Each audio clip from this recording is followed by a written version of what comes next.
नमस्कार दोस्तों इस उपाय को आपको शराबी व्यक्ति के ऊपर ओनली 2 बूंद से करना है। आप विश्वास करिए, आपके जीवन में इतना असरदार लाभ देखने को मिलेगा कि आपको विश्वास नहीं होगा। सब वीडियो को आगे शुरू करने से पहले मैं मेरे आराध्य श्री लक्ष्मी नारायण को मैं कोटि कोटि प्रणाम करती हूँ। मैं उनको कोटि कोटि नमस्कार करती हूँ। दोस्तों, कहा जाता है शराब की लत जो है वो व्यक्ति को बर्बाद करके ही छोड़ती है और व्यक्ति अपने जीवन से इतना ज्यादा तंग आ जाता है, या तो शराबी व्यक्ति अपने आप से परेशान होकर आत्महत्या करने की सोच लेता है, या उसके परिजन ही इतने ज्यादा परेशान उससे हो जाते हैं कि अपने जीवन में हताश होकर आत्महत्या करने की सोच लेते हैं। यानी दोस्तों, परिवार में हमेशा ही कलेश का माहौल बना रहता है, जिस भी घर में एक भी शराबी होता है। दोस्तों, इसके साथ ही दोस्तों, यदि आप लोग किसी का भला करना चाहते हो तो प्लीज आप लोग मेरे चैनल पर नए हो तो आप लोग मेरे चैनल को सब्सक्राइब कर लीजिए, वीडियो को लाइक कर दीजिए और कमेंट बॉक्स में श्री शिवाय नमस्तुभ्यम का एक प्यारा सा कमेंट कर दीजिए। दोस्तों, कहते हैं पंडित प्रदीप मिश्रा जी जो भी उपाय बताते हैं, उनके जितने भी उपाय होते हैं वह सब कारगर सिद्ध होते हैं और भगवान भोलेनाथ से ही संबंधित होते हैं। और भगवान भोलेनाथ हर व्यक्ति की मनोकामना भी पूर्ण करते हैं, ये भी हम लोगों ने काफी बार सुना है। दोस्तों, यहाँ तक कि पंडित प्रदीप मिश्रा जी के जो भी उपाय बताए हुए होते हैं उनसे बड़े से बड़े रोग, कैंसर जैसे भी समाप्त हो जाते हैं। तो दोस्तों, आपको इसी भावना के साथ इस उपाय को करना है, क्योंकि भगवान भोलेनाथ हर मनुष्य की मनोकामना पूर्ण करते हैं। इसके साथ ही मैं बता दूं, पंडित प्रदीप मिश्रा जी को स्वयं भगवान भोलेनाथ ने अपने आशीर्वाद के रूप में चुना है और वह भगवान का प्रचार प्रसार करने के साथ उपाय बताते हैं और उस उपाय का 100% व्यक्ति के जीवन में लाभ भी देखने को मिलता है। दोस्तों, मैं बता दूं, शराब की जो लत है वो व्यक्ति के शारीरिक स्वास्थ्य को इतना ज्यादा अंदर से खराब कर देती है कि व्यक्ति की लीवर, किडनी, यहाँ तक कि सब डैमेज हो जाती हैं, लेकिन व्यक्ति अपनी आदत से बाज नहीं आता है। व्यक्ति जो है वो अश्लील हरकतें करता है जब वह शराब के नशे में होता है। जैसे ही नशा उतरता है, व्यक्ति अपने आप में बहुत ही ज्यादा शर्मिंदगी महसूस करता है और व्यक्ति किसी को मुंह नहीं दिखाता है। तब दोस्तों, ऐसे में आप लोगों को ये उपाय करना है। शायद आपके इस उपाय से आपके बेटे की, आपकी पति की ये लत छूट जाए। दोस्तों, इस उपाय को करने के लिए आपको कुछ भी नहीं करना है, ना आपको ज्यादा रुपए खर्च करने हैं। रुपए तो आपके एक भी नहीं खर्च होंगे। इसके साथ ही आपको ना ही किसी प्रकार का समय निकालना है। दोस्तों, आप इस उपाय को अपने पूजा के टाइम पर कर लीजिए, आपके जीवन में चमत्कारिक लाभ देखने को मिल जाएगा। दोस्तों, कहते हैं कि भगवान भोलेनाथ जो हैं वो विष को धारण करते हैं और उन्होंने समस्त संसार को विष से बचाया था। इसीलिए कहते हैं भगवान भोलेनाथ को जो है वो संसार को विष मुक्त करते हैं।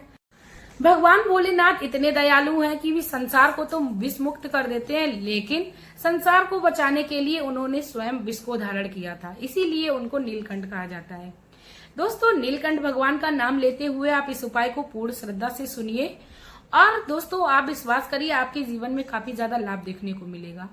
दोस्तों, नीलकंठ भगवान का नाम लेते लेते आज आप इस उपाय को एक डायरी या कॉपी पे नोट कर लीजिए यदि आप भूल जाते हो। दोस्तों, आपको इस उपाय को सोमवार के दिन करना है।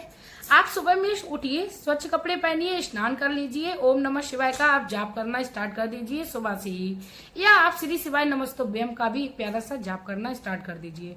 कहते हैं दोस्तों, दुनिया से मन लगाएंगे तो हम लोगों को कुछ भी नहीं मिलेगा। जब हम लोग अपना जो समर्पण है भगवान में कर देंगे तो हमें समस्त सुखों का प्राप्त होने लगेगा।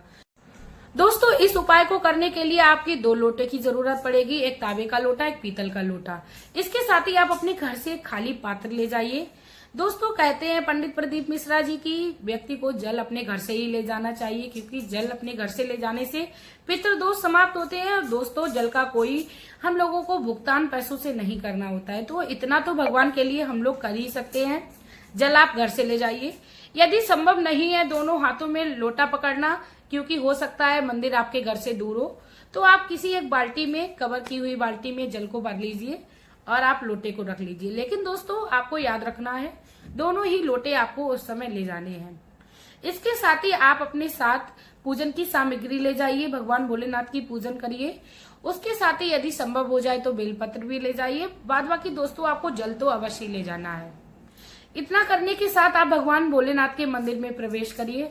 अपने मन में विश्वास रखिए कि भगवान मेरे भोलेनाथ जो हैं वो आप मेरी मनोकामना को अवश्य पूर्ण करेंगे, क्योंकि मैं बहुत ही आस लेके आई हूँ। मैं पूरी दुनिया से ठुकराई हूँ, मैंने दुनिया भर के उपाय कर लिए, मुझे फिर भी लाभ नहीं मिला, लेकिन अब भोलेनाथ मेरी इस मनोकामना को अवश्य सुनेंगे।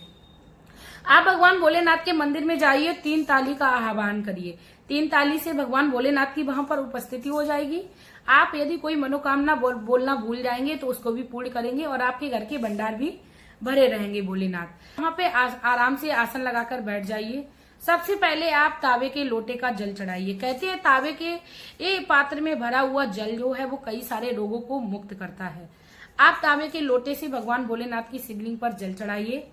उसके बाद आप पीतल के लोटे में जो जल ले गए थे आप जल उस लोटे में पलट लीजिए और उसको आप भगवान भोलेनाथ को शिवलिंग पर अर्पण कर दीजिए। दोस्तों कहते हैं भगवान भोलेनाथ को रिझाने के लिए 1 बूंद गंगा जल ही काफी है, तो आप अपने घर से उस जल में गंगा जल मिला लीजिए और भगवान भोलेनाथ की शिवलिंग पर दोनों लोटों से आप जल चढ़ा दिए। इसके साथ ही मैं बता दूं, आप जो खाली पात्र अपने घर से ले गए थे वो भगवान भोलेनाथ की शिवलिंग के उस भाग पर रखिए जहां से जल निकल रहा हो। दोस्तों आपको याद रखना है, जल चढ़ाते समय आपको अशोक सुंदरी के भाग पर, माता पार्वती के भाग पर, भगवान श्री गणेश के भाग पर और नंदी महाराज पर और इसके साथ ही सर्प पर भी आपको जल चढ़ाना है दोस्तों, क्योंकि कहते हैं कि भगवान के समस्त परिवार को जब हम लोग पूजन करेंगे तो भगवान इससे बहुत ही ज्यादा प्रसन्न होते हैं। कहते हैं जहाँ पर समस्त परिवार को बुलाया जाता है वहां पर पारिवारिक जनों को काफी ज्यादा लाभ होता है। इसी तरह भगवान भोलेनाथ को हमें मनाना है और उनके उपाय को करना है। आप उस जल को अपने खाली पात्र में ले लीजिए जो आपने जल चढ़ाया था और उस जल को आप अपने माथे से लगाकर स्मरण करके प्रभु से ध्यान करिए। हे प्रभु, मैंने इस उपाय को किया है, आप इस उपाय को सिद्ध करिए और मेरे पति या बेटे को जो भी नशे की लत लगी उससे आप निजात दिलाइए।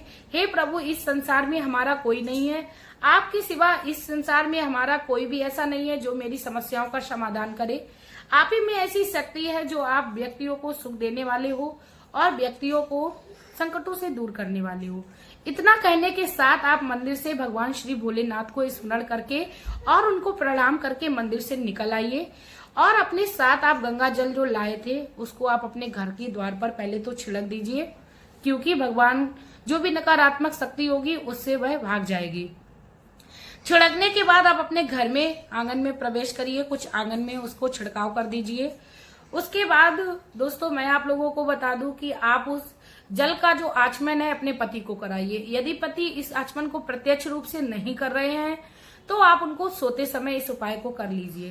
दोस्तों आचमन में आपको क्या करना है, उस जल को अपनी 3 उंगलियों में लेना है और अपने पति या पुत्र की आंखों पर थोड़ा सा स्पर्श करा देना है, कंठ पर और आंखों और माथे पर लगा देना है। इतना करने से आपके जीवन में काफी ज्यादा लाभ देखने को मिलेगा। और जो जल आप अपने घर में पात्र में भर के लाए थे अपने पति को पीने के लिए दे दीजिए। दोस्तों जल जो होता है वो बहुत ही साधारण होता है, तो आप चाहें तो उसको गिलास में करके दे दीजिए, पी ले। हो सकता है यदि शिवलिंग पर दूध चढ़ा हो तो उसका रंग जो है वो ज्यादा सफेद हो जाए, तो आप उसको चाय के साथ पानी में ऐड कर दीजिए और उसके बाद अपने पति को पिलाइए। दोस्तों आपके जीवन में इतना लाभदायक प्रयोग देखने को मिलेगा, इतना लाभदायक चमत्कार होगा कि आप खुद में विश्वास नहीं करेंगे कि आपके जीवन में ये बदलाव हो चुका है। लेकिन दोस्तों आप विश्वास करिए, भगवान भोलेनाथ आपकी मनोकामना को पूर्ण कर चुके होंगे। इसका सिर्फ और सिर्फ आपको 2-3 दिन में ही रिजल्ट देखने को मिलेगा। व्यक्ति जो है जो शराब की लत कर रहा था उसको शराब के नाम से ही उल्टियां शुरू हो जाएंगी। दोस्तों इस उपाय को आप करिए। मेरा वीडियो बनाने का सिर्फ और सिर्फ एक ही उद्देश्य है कि हमारी कोई भी बहन या कोई भी माता मेरी दुखी ना रहे, अपने जीवन में सुख पाए। किसी भी व्यक्ति को यदि हम लोग दुखी देखते हैं तो हमें भी दुख होना चाहिए, क्योंकि कहते हैं किसी की हंसी नहीं करनी चाहिए, पता नहीं कब किस पर समय भारी हो जाए। इसीलिए हर व्यक्ति को दूसरे का दुख समझना चाहिए। और मेरा वीडियो बनाने में यदि 10 में से 1 व्यक्ति को भी फायदा होता है तो मैं अपने जीवन में अपने आप को बहुत ही ज्यादा भाग्यवान समझूंगी। इसके साथ ही दोस्तों मैं आप लोगों से एक रिक्वेस्ट करना चाहूंगी, यदि आप लोगों को मेरा ये उपाय सरल लगा हो, बिन पैसे का लगा हो और असरदायक लगा हो, तो प्लीज आप लोग मेरे इस वीडियो को ज्यादा से ज्यादा शेयर कर दीजिए और कमेंट बॉक्स में ओम श्री शिवाय नमस्तुभ्यम ना लिखना भूलें, क्योंकि भगवान भोलेनाथ की कृपा पानी है तो आपको ये उपाय करना है। इसके साथ ही आपको कमेंट बॉक्स में कमेंट भी करना है। दोस्तों, दूसरों का भला करने वाले हर व्यक्ति भगवान को प्यारे होते हैं और जो भी व्यक्ति दूसरों का भला करता है भगवान उसका स्वयं भला करने आते हैं। भगवान के श्री चरणों में हर व्यक्ति को रहना चाहिए। कभी भी किसी व्यक्ति को कोई परेशानी नहीं होगी। दोस्तों, समस्याएं तो आएंगी लेकिन यूं निकल जाएंगी कि व्यक्ति को पता भी नहीं चलेगा। कहते हैं श्री चरणों में रहने से नकारात्मक शक्ति भी दूर भागती है और श्री चरणों में रहने से हमारे जो भी संकट होते हैं वो छटकर बहुत थोड़े रह जाते हैं। इसीलिए हमें भगवान के चरण कमलों में रहते हुए अपने जीवन का यापन करना है। इसके साथ ही दोस्तों, अब मैं वीडियो में लेना चाहूंगी आप लोगों से विदा। आपका प्यार और कीमती समय देने के लिए धन्यवाद।